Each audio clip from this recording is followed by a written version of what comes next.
Hello, this is a quick video on extending a rate lock in lender price.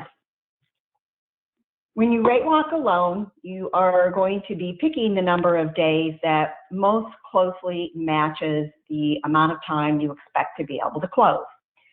Sometimes there are surprises. The seller, your borrower, the title company, the appraiser, the inspector, any number of things could pop up that make your loan take a little bit longer to close than you originally expected.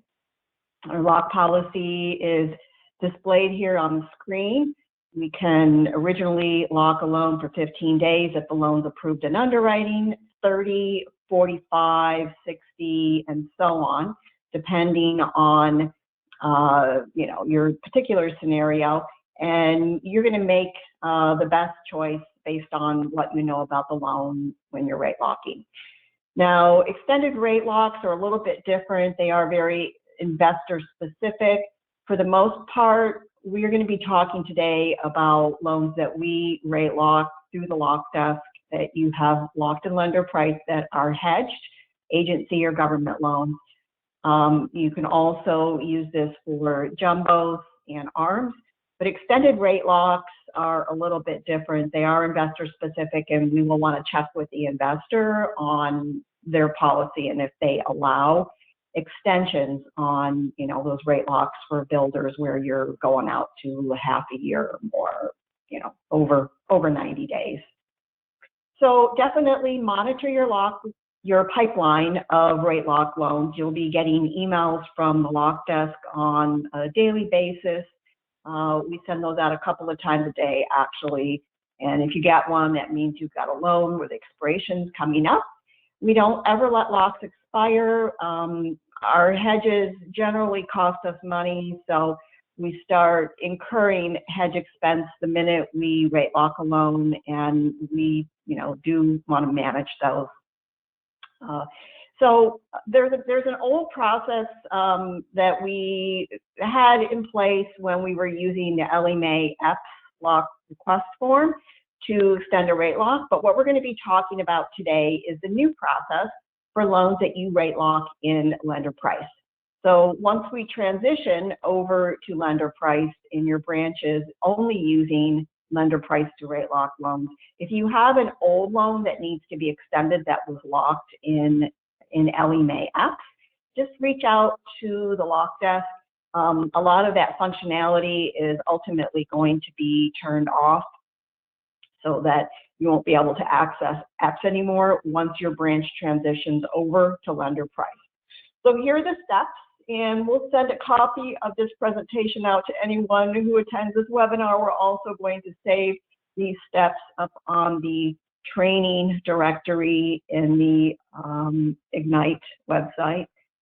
Basically, you can access lender price to extend a rate lock after you lock the loan. One of two ways. From the web, you just go to that web address. Anytime after the rate lock, you can extend a rate lock. And then you can also access through the Encompass Services tab. Now, that's the tab you originally used to lock the loan in some cases. You may have locked from the web, but if you had Encompass open and you locked from Encompass, in August, you'll be able to extend your rate locks. Right now, because we are in the middle of the transition, you are only going to be able to access lender price once from Encompass, but after August 1st, you'll be able to have unlimited access if you wish from Encompass to make changes, to extend your rate locks. But anytime that you need to, you can always access from the web. So when you access either from the web or ultimately from the Encompass Services tab, you're going to find your loan. The landing page after you select your loan is going to take you to the lock page. You're going to click on the request extension button, and you're going to pick the number of days. There's a little pop-up box that will allow you to choose how many days you need. and the pipeline view is going to reflect your extension request in Encompass and in the lender price pipeline. As soon as you push that request through, the lock desk is going to process your extension request. One thing that you want to know is that as soon as that extension request is processed, the buy-side price, your price, will automatically be reduced by the cost of the extension. If the CD or the docs are out, that cost for extension is going to automatically be allocated to the branch in the target revenue sheet form. So that would, I guess you could technically call that a concession that is allocated to the branch. If that is not what you want to happen, if you're okay with that CD being reissued or those docs going out again, and obviously for all other milestones, the file could be in processing, it could be already approved.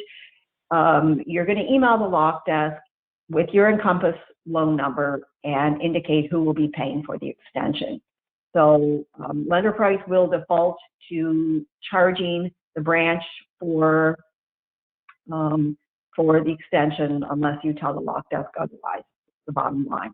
The lock desk is going to email the processor and the loan officer an updated lock confirmation. Make sure you open it right away and review it. If there are any changes or discrepancies, you need to notify the lock desk right away so that we can update that accurately. And there's also going to be a copy of the MLO lock confirmation saved in the Encompass e-folder. So here's some snapshots of how your steps are going to look when you're processing them. And we're going to go on a little field trip right here. You can see for yourself how it works. So I'm just going to open up a web browser because I've already rate locked this loan.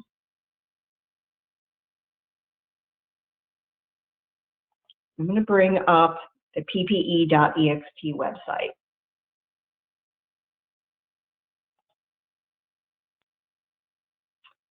Okay, now the landing page is going to be your pipeline.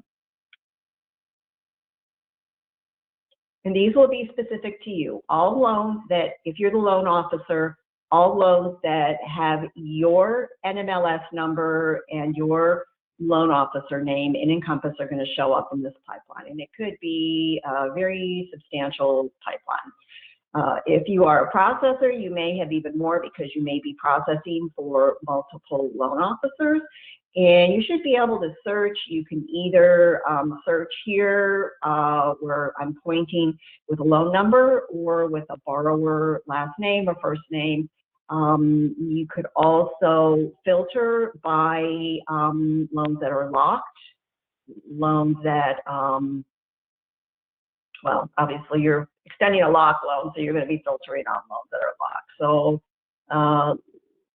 to do that and see what we have here. There's a specific one that I'm looking for that's just a demo loan. I don't want to mess up a live loan, but this is the one I'm going to pick right here. This loan is already locked. It has an expiration date of August 29th, and we're going to pretend that we're locking this for a few more days. Okay, so the landing page is going to take you to the lock icon. That's this icon up here. You will notice that there is an extension request. You're going to click on that, and you're going to pick the number of days that you need. Let's say you just need a couple more days. We're going to confirm that. That will automatically send information to the lock desk. These APIs are going to identify this loan in the pipeline as having an extension request.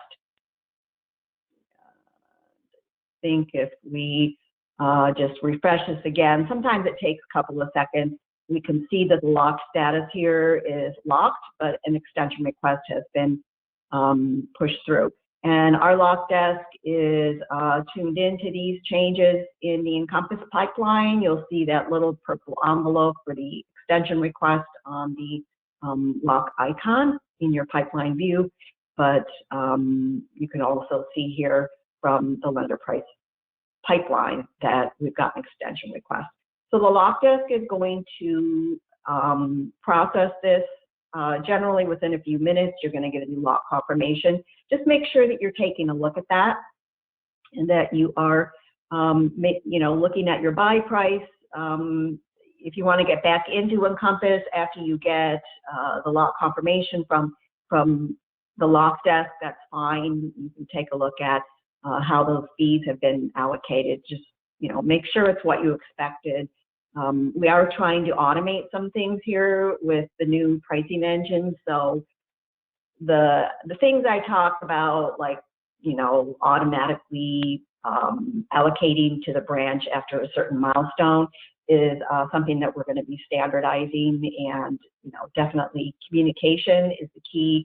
You don't want to do this and then walk away and forget about it, because we want your loan to close without any issues. If anybody has any questions, feel free to reach out to me. My name is Julie Messina. I'm the secondary manager, and I'm happy to help.